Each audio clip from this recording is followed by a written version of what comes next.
What's good, y'all? I just want to start it off with an apology. I ain't uploaded in like 2 months. It's entirely my fault. I ain't gonna make no excuses or anything like that.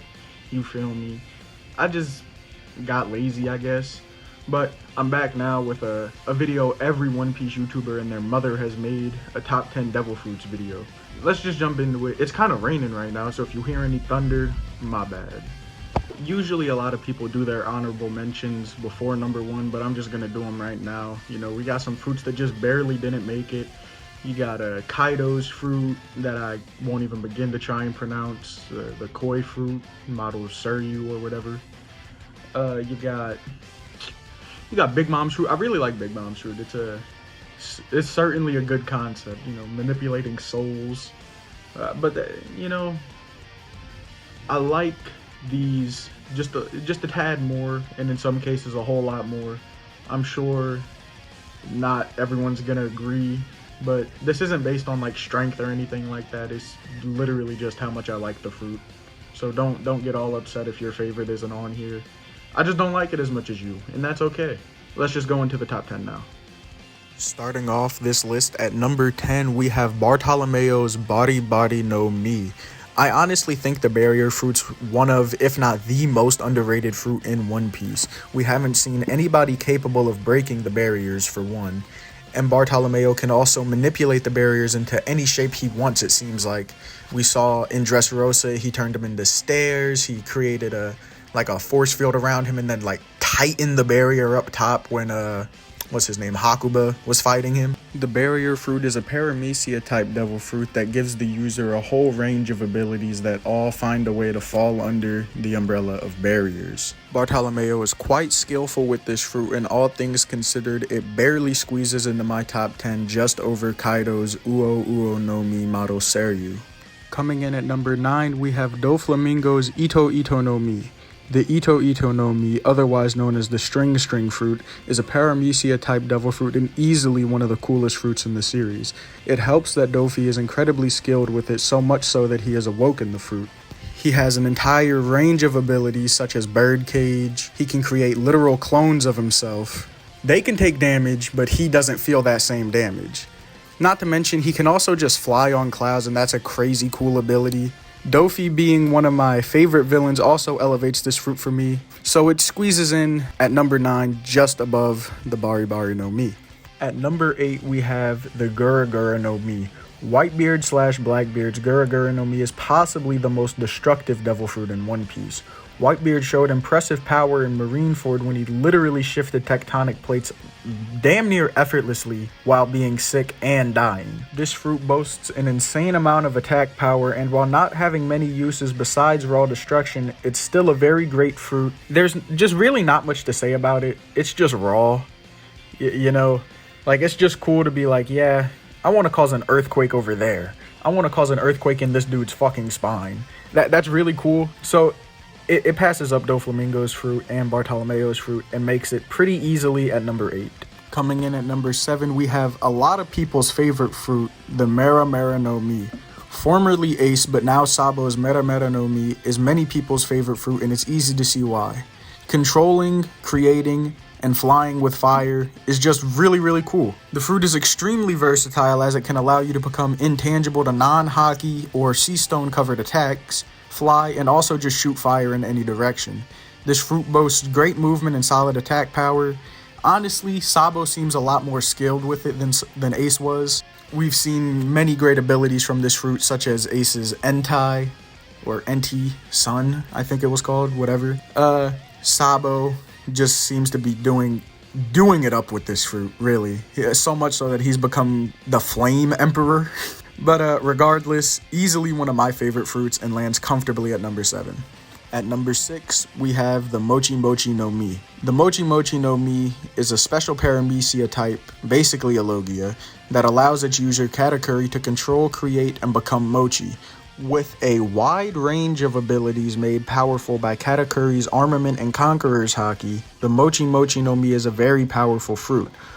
Katakuri showed us in Whole Cake Island that the fruit, while not having too much attack power, certainly makes up for with its devastating amount of defensive capabilities. Katakuri also showed us that he is quite skillful with the fruit, and honestly, it would not surprise me if it is awakened.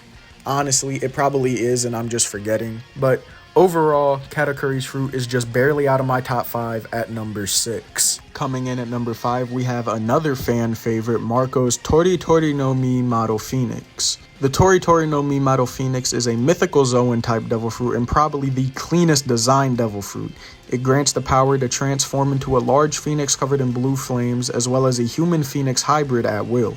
Marco also has the ability to heal himself and others with his flames of regeneration that constantly surround him. This is probably one of the fruits we've seen the most of, considering Marco has now played a major role in 2 arcs, those being Marineford and Wano. And it's just a very cool fruit with many versatile abilities, not much to really say. Comes in pretty nicely and pretty easily at number 5. At number 4, once again a fan favorite, Law's Ope Ope no Mi.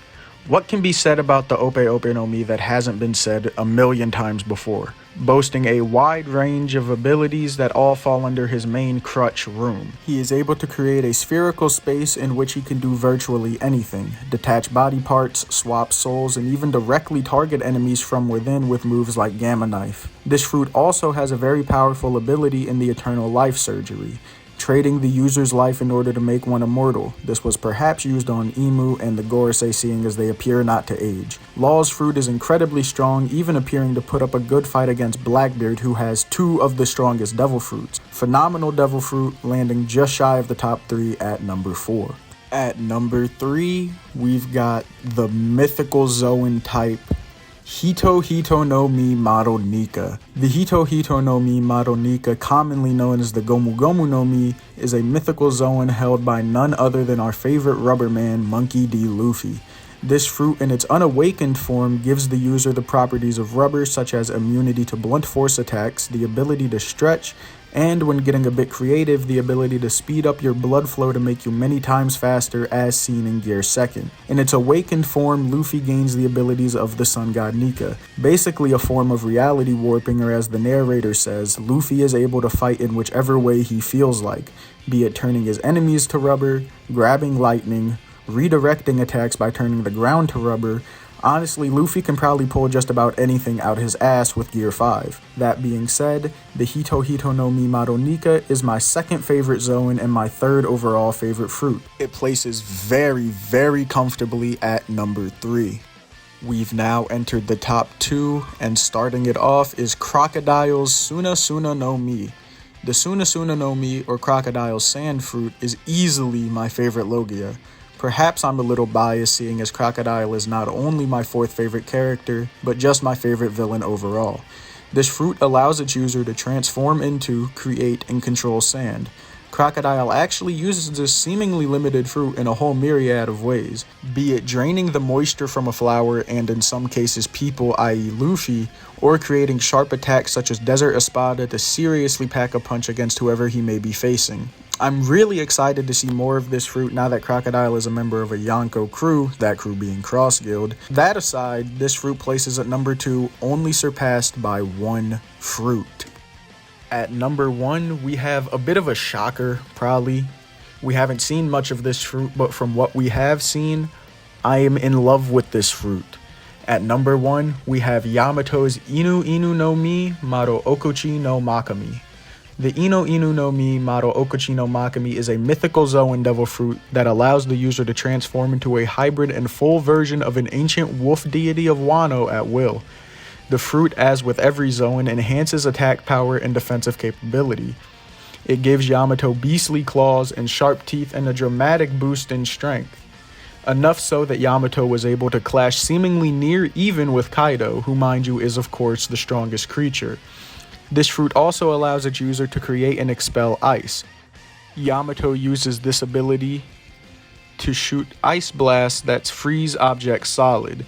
Kaido even commended Yamato's strength, only making this fruit seem stronger. Now, of course, strength isn't all I like about this fruit. It's a perfect fruit for Yamato, seeing as he seems to have stayed to protect Wano, and that's exactly what his fruit is meant for, a guardian deity protecting Wano. The hybrid and full Zoan forms of this fruit also just look crazy fucking cool. I really love the hybrid form especially. The smoke ring around Yamato will never not look sick as hell.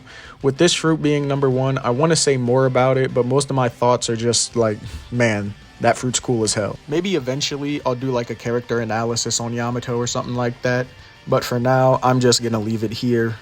Her fruit is my favorite devil fruit, and it's just really, really cool. That being said, I hope you all enjoyed this video. Drop a like, subscribe, comment your favorite fruits if you want to. I'm not gonna force you. Obviously, I can't, even if I wanted to. But, that's it. See ya.